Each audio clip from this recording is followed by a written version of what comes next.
Hi, this is Tom Chittum, and I'm broadcasting from Puerto Rico, and this is September the 22nd, 2022. Okay, I'm going to be reading my latest rant off of my document spreadsheet, and I guess you'll be looking at my face while I'm reading the rant. Okay, here goes. Okay, Ukraine update, September the 22nd, 2022.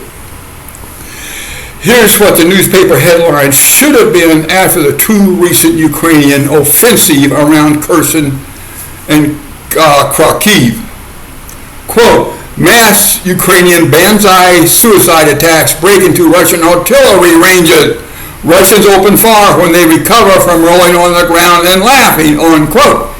Okay, I'm going to say that again, so you get the picture in your head. Here's what the headline should have said. Mass Ukrainian banzai suicide attacks break into Russian artillery ranges. Russian open fire when they recover from rolling on the ground and laughing, unquote. Now, that's what it looks like to me. One guy wrote that I was wrong because the Russian offensive had stalled, unquote. The Russian offensive have not stalled, but has accelerated into high gear as measured by Ukrainian soldiers killed. Some claim that the Ukrainians are losing about 1,000 dead per day, plus many others wounded and or captured or surrendered. Now, Alexander Mikrosis of the Duran Group channel recently made some interesting claims about the two Ukrainian attacks. Hi.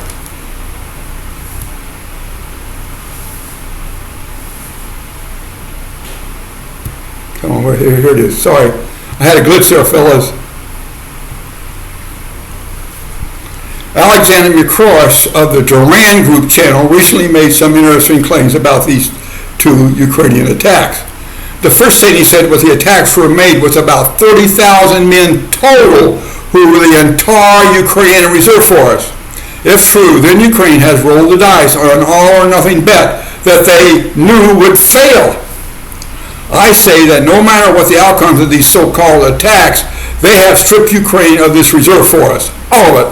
These attacking reserve forces are being ground up, both men and equipment, at a horrific rate according to numerous accounts from both sides. The second thing he said was that the overrun Russian lines were held by only a few troops because many had been sent to other areas, leaving too few defenders. It's medication time. See you in a second, boys. Ha ha ha. You wouldn't deny a poor old Vietnam veteran his medicine, would you? Of course not.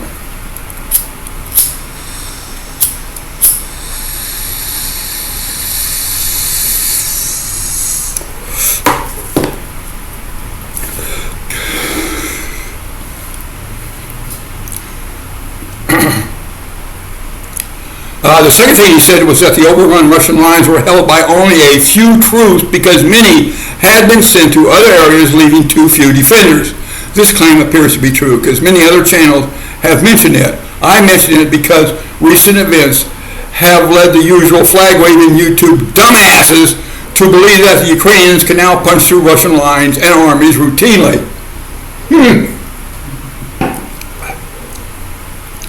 No, no, and no again. These were mass banzai suicide attacks against weak links in the chain and cannot be repeated because Zelensky and his astute generals traded their entire reserve force for $20 worth of junk jewelry photo ops. The Kherson offensive conquered about 200 cornfields and a few small villages, mostly uninhabited.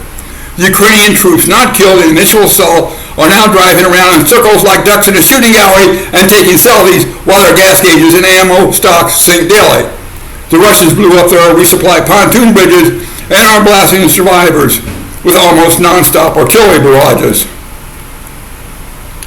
It all reminds me of the old U.S. Army ditty, when in danger or in doubt, run in circles, yell and shout. That's what they're doing. It's for them, I guess, when in danger or in doubt, drive in circles and take selfies. That's my idea of humor. Okay. The other Ukrainian offensive, the Kharkiv offensive also consumed appalling numbers of Ukrainian soldiers, but did some real damage before it also stalled after a few days at about 70 kilometers. Their main bragging right was the capture of Izium, a town with a pre-war population of 45,000. Now, these Ukrainians are in the same basic trap as the guys in the Kherson artillery range, except that their supply lines are still open but getting hammered at will by Russian artillery. Be advised that these offensives are not military operations. No, sir. The soldiers were not meant to return. They are inventory items being exchanged for headlines and YouTube nonsense, because this is a purple gang bust-out job, and the longer the scam keeps going, the more the swag for Zelensky and his cokehead fellow London roosting vultures. I'm going to say that again because I've loved it. This is a purple gang bust-out job, and the longer the scam keeps going, the more the swag for Zelensky and his cokehead fellow London roosting vultures. Everyone who is not an idiot knows and has known for months that the Ukrainians are stuffed. The NATO generals know the Ukrainians are stuffed, so they encourage this monstrous tossing of tens of thousands of dumbasses into a wood chipper. Kissinger knows they are stuffed and has told them so. The other recent battlefield event has been the ongoing rolling up of the Ukrainian defenders of Bakhmut, that's spelled Bakhmut, a very important supply hub for the Ukrainians. If it falls entirely, tens of thousands of Ukrainian troops will be eating less than their current one potato a day feast. So far, the only good news item is that the Western ammo and weapon stocks are so depleted by sending them to Ukraine that Western biggies like Kissinger know that in a NATO versus Russia war, NATO would be beaten mucho pronto like a rabbi at a Ku Klux Klan pig roast. Now, actually, it isn't all that bad for the NWO boys, because many of these cool weapons are now in the hands of ISIS and other light groups that are the spawn of Western bankers. A few hours ago, Putin told Russians that there would be a partial mobilization of military reservists around 300,000. He also mentioned that if the West keeps playing poke the bear, they shouldn't be surprised that they are turned into a radioactive Martian desert in about 3 minutes, as one Russian general put it. I'll post again as events unfold. Okay, thank you very much. Bye-bye from Puerto Rico.